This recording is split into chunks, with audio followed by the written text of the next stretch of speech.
Human Rights Watch dénonce l'exploitation des femmes et des jeunes filles enlevées par Boko Haram au Nigeria. Elles seraient mises en première ligne lors des combats menés par le groupe islamiste selon un rapport.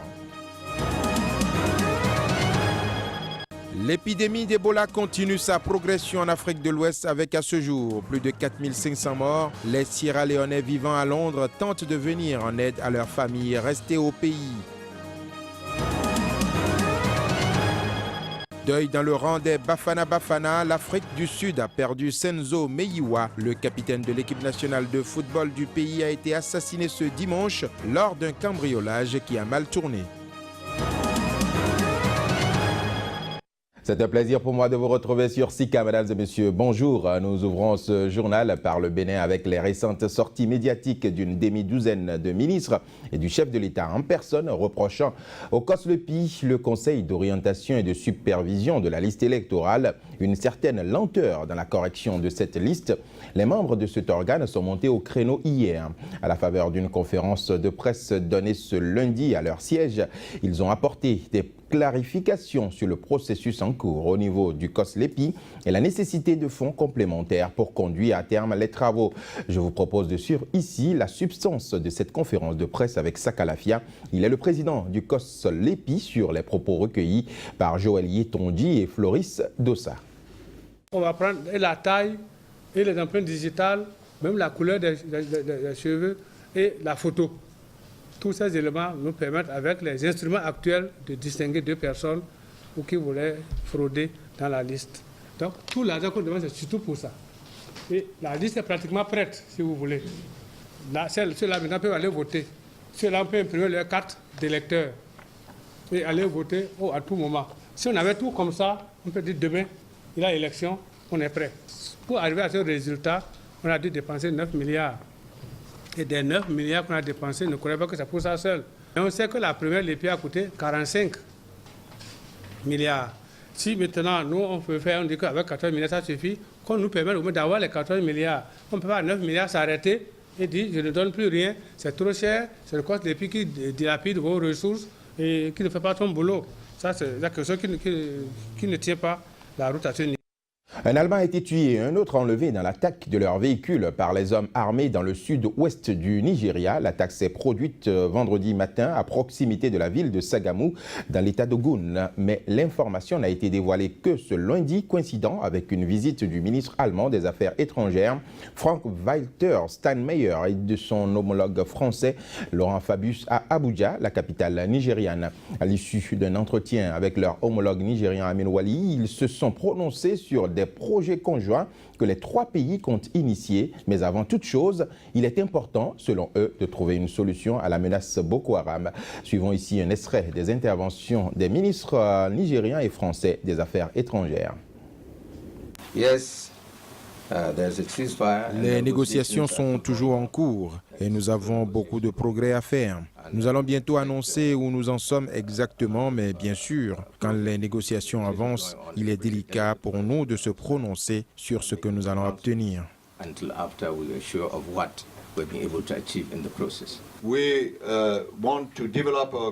Nous voulons développer notre coopération avec votre grand pays dans différents domaines. Dans le domaine des affaires internationales, nous intervenons déjà ensemble au Mali, de même qu'au Conseil de sécurité des Nations Unies. Dans le domaine économique, il y a beaucoup de choses qui sont faites et d'autres qui sont programmées, notamment les questions de lutte contre le virus Ebola. Et c'est justement dans ce sens que le partenariat entre la France, le Nigeria et l'Allemagne doit évoluer aujourd'hui.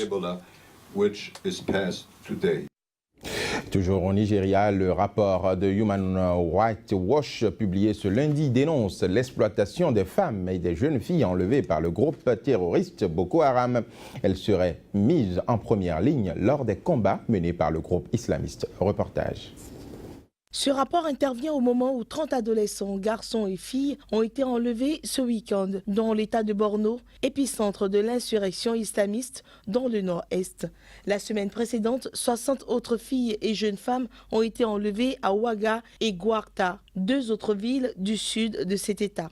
Ces deux enlèvements ont jeté de nouveaux doutes sur l'accord de cessez-le-feu que les autorités nigérianes ont annoncé avoir conclu mi-octobre avec Boko Haram et qui prévoyait notamment la libération des 219 lycéennes enlevées à Chibok en avril et toujours aux mains des islamistes. L'organisation de défense des droits de l'homme, qui compile plusieurs dizaines de témoignages d'ex-otages, fait état de nombreuses séquelles physiques et psychologiques dont souffrent celles qui sont libérées. Dans le rapport de Human Rights Watch, une jeune fille de 19 ans retenue 3 mois en otage par Boko Haram l'année dernière dit avoir été forcée de participer à des attaques islamistes. L'ex-otage raconte avoir aussi reçu l'ordre d'égorger un des membres d'une milice privée capturée par Boko Haram à l'aide d'un couteau. D'autres témoignages plus durs évoquent des viols et des violences physiques.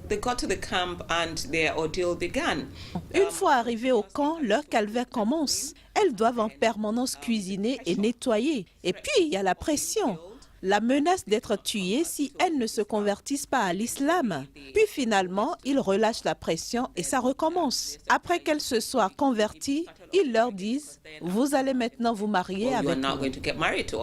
Un certain nombre d'entre elles continuent de recevoir des messages de menaces. Les insurgés arrivent à mettre la main sur leur numéro de téléphone, leur envoient des messages disant « Si vous parlez, nous allons venir nous occuper de vous ». La peur est toujours là. Les ex-otages livrés à elles-mêmes avec de graves traumatismes psychologiques, sans soutien ni protection de la part des autorités nigérianes, vivent dans la peur d'être à nouveau kidnappés dans une région en proie à des attaques islamistes quotidiennes, déplore le rapport. Ces jeunes femmes ont beaucoup d'informations que les autorités peuvent exploiter pour comprendre comment le groupe fonctionne et anticiper leurs mouvements pour éviter certaines attaques. Ce qui est choquant, c'est qu'ils ignorent cela tout simplement.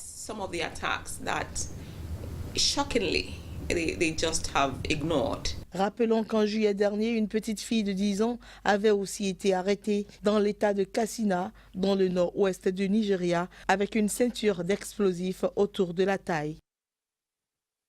Le virus Ebola continue sa progression en Afrique de l'Ouest avec, à ce jour, plus de 4500 morts. Les ressortissants de Sierra Leone habitant Londres tentent d'aider de leur manière leurs familles restées au pays. Reportage.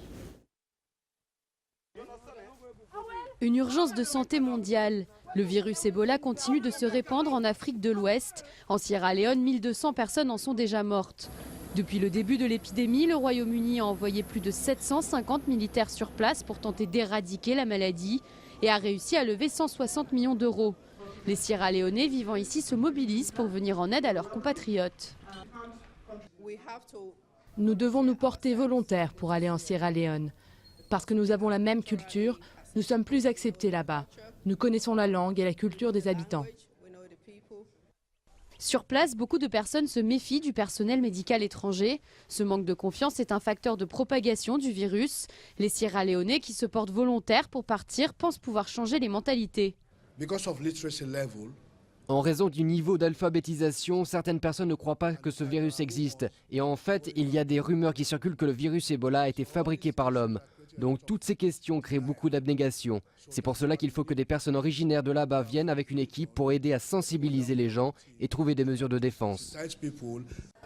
D'autres initiatives ont vu le jour. Une association a décidé d'aider à nourrir les personnes qui travaillent en première ligne. Lunchbox Gift espère fournir 50 000 repas au personnel des hôpitaux et aux patients. Nous devons trouver un moyen de prolonger cette aide et apporter notre soutien au gouvernement pour faire en sorte que personne ne manque de nourriture.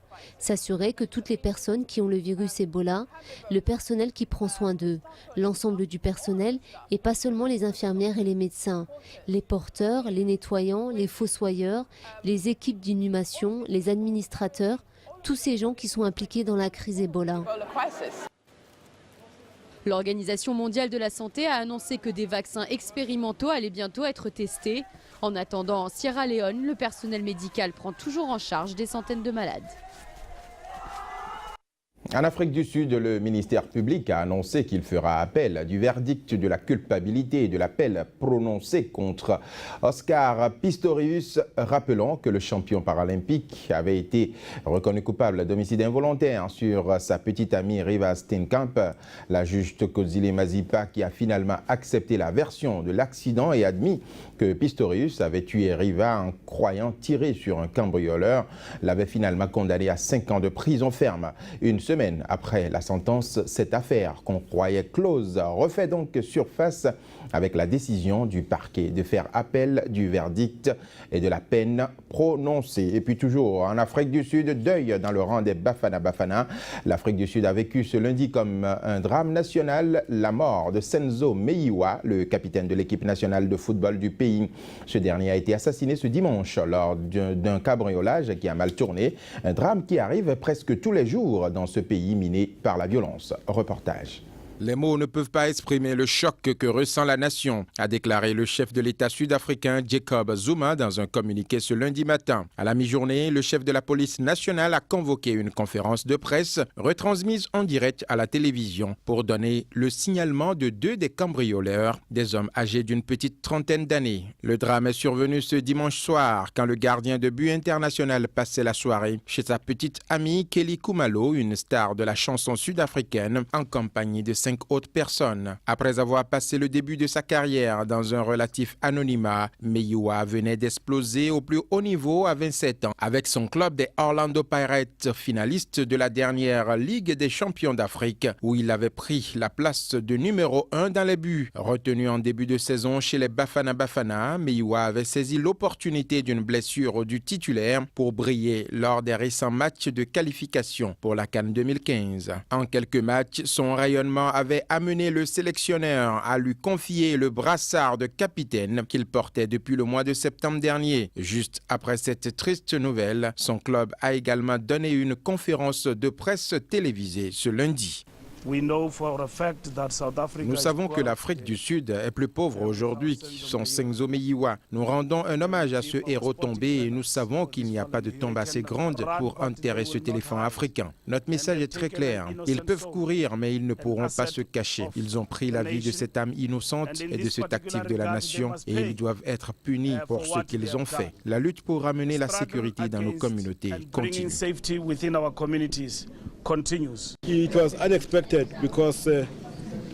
C'était inattendu, d'autant que je ne m'attendais pas à ce que Senzo se retrouve dans ce quartier à cette heure de la nuit. Mais je suppose qu'il y était avec des amis. Les détails ne sont pas encore très précis. On m'a dit qu'ils sont entrés en demandant un téléphone portable et j'ai dit « Peut-on tuer quelqu'un juste pour un portable ?» Ce n'est pas possible. Et c'est pour cela que j'en appelle aux médias, à tous ceux qui peuvent nous aider, à trouver les coupables, que nous sachions ce qui s'était réellement passé. Le président de la FIFA, Joseph Blatter, a réagi sur son compte Twitter en écrivant « Une perte tragique et insensée ».